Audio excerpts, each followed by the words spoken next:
जब आदिवासियों ने फ्लाईओवर रैंप को लेकर बंदी बुलाई थी तो उस दौरान एसडीएम के साथ दुर्व्यवहार किया गया था। एसडीएम बाद में माफी मांगते भी नजर आए थे और ये तस्वीरें कुछ इस कदर वायरल हुई कि उस पर सदन में भी सवाल उठे और सदन में सवाल उठने के साथ साथ और क्या कुछ चल रहा है, सियासत उस पर किस तरह से हो रही है, ये जानने के लिए हम सीधे जुड़ेंगे अपने संवाददाता कुंदन से। कुंदन, देखिए, एसडीएम के साथ जो कुछ भी हुआ उसकी तस्वीरें खूब वायरल हुई हैं, सदन में सवाल भी इस पर उठे हैं, विधायकों ने भी इस पर पक्ष विपक्ष एक दूसरे पर हमलावर होते नजर आए हैं। क्या कुछ कहा जा सकता है निष्कर्ष के तौर पर? बिल्कुल उदय, जिस तरीके से आदिवासी बंदी के दौरान जो दुर्व्यवहार सामने आया था, आदिवासियों के द्वारा जो एसडीएम उत्कर्ष कुमार के साथ जो दुर्व्यवहार किया गया था, उसका एक वीडियो क्लिप जो है जारी वायरल हो रहा है और उस पर जो है कहीं ना कहीं आज जो है सियासत सदन के अंदर और सदन के बाहर दोनों ओर जो है देखने को मिला। एक तरफ जो है भाजपा और जो उसकी अलायंस की जो पार्टी है, जो विपक्षी पार्टी है, वो जो है सीधे तौर पे सवालिया निशान खड़ा कर रही है और सीधे तौर पे उन्होंने कहा कि जिस तरीके से लॉ एंड ऑर्डर की जो स्थिति है, मतलब जिसके कंधे पे लॉ एंड ऑर्डर संभालने की जो जिम्मेदारी है, उसी के साथ जो है इस तरीके की जो है धक्का मुक्की हो रही है, दुर्व्यवहार हो रहा है, तो आम पब्लिक के साथ क्या होता होगा, यह तो अपने आप में सोचने वाली बात है। जो कोडरमा से विधायक है नीरा यादव, उन्होंने तो इतना तक कह दिया कि राज्य में कहीं भी लॉ एंड ऑर्डर दिखती ही नहीं है, चाहे महिलाओं से जुड़े हुए मामले हों या फिर हत्या, लूट, डकैती, तमाम जो मुद्दे वारदात जो है इन दिनों आप देख रहे होंगे कि आए दिन जो है अखबारों में छपते हैं, मीडिया में चलते रहती है। तो इससे यह स्पष्ट होता है कि जिस तरीके से वारदात जो है एक के बाद एक निकल कर आ रहे हैं, इससे स्पष्ट होता है कि कहीं ना कहीं राज्य की जो विधि व्यवस्था है वो चरमरासी गई है। रही बात उत्कर्ष कुमार के साथ, तो ये मॉब में जो ये मामला आया है निकल कर, इसमें जो है कार्रवाई होनी चाहिए, क्योंकि जिस तरीके का ये दुर्व्यवहार है ये छोटा बात नहीं है। उत्कर्ष कुमार एक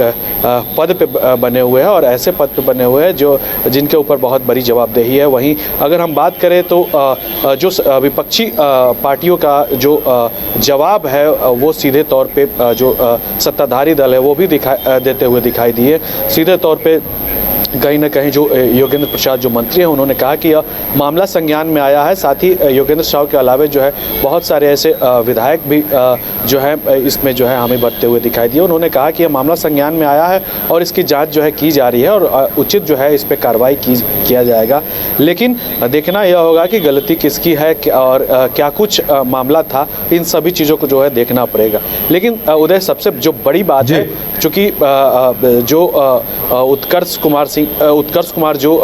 एसडीएम है, उनके ऊपर बहुत बड़ी जो जवाबदेही है, मतलब कह सकते हैं कि ज़िले की कमान जो है डीसी के बाद जो है अगर किसी का पावर होता है तो एसडीएम और एसडीओ का होता है। तो निश्चित तौर पे अगर उस ऐसे व्यक्तियों के साथ में भी अगर दुर्व्यवहार हो रहा है, ऐसे व्यक्ति के साथ में भी अगर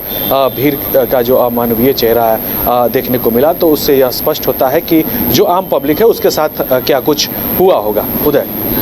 बिल्कुल, और कम से कम कोशिश ये होनी चाहिए कि इस तरह की पुनरावृत्ति फिर से ना हो। कुंदन, निश्चित तौर पे देखिए उदय, जो मामला निकल कर आया है, जैसा कि आज सिर्फ सदन की बात नहीं है, विधायकों की बात नहीं है, मंत्रियों की बात नहीं है, बल्कि ये वीडियो जहाँ भी जा रहा है, जहाँ से भी लोग देख रहे हैं, इस वीडियो को लेकर जो है निंदा करते हुए दिखाई दे रहे हैं। एसडीएम का पावर जो है बहुत ज़्यादा होता है और कहीं ना कहीं इस बंदी में भी जो है उनकी महत्वपूर्ण भूमिका जो है, उनके पावर को लेकर जो है चर्चा रहती है। तो 144 से जो लेकर जो अब बीएनएस की धारा 163 हो गई है, तो तमाम वो चीज़ें जो होती है वो एसडीएम के हैंड्स में होती है और बावजूद इसके अगर उनके साथ अगर इस तरीके की कार्रवाई हुई है, तो सबसे पहले जो सवाल उठते हैं कि आखिर उनके अंगरक्षक कहाँ थे और भी जो पुलिसकर्मी थे वो कहाँ थे। आखिर तमाम तरीके की जो बातें हैं वो तो उठना लाजमी है, लेकिन सबसे महत्वपूर्ण बात यह है कि धक्का मुक्की हुई है और अब जो है सत्ता पक्ष इस पर जो है लीपापोती करती हुई दिखाई दे रही है। सीधे तौर पर उनका कहना है कि इसका जाँच होगा और जाँच के बाद कार्रवाई होगी।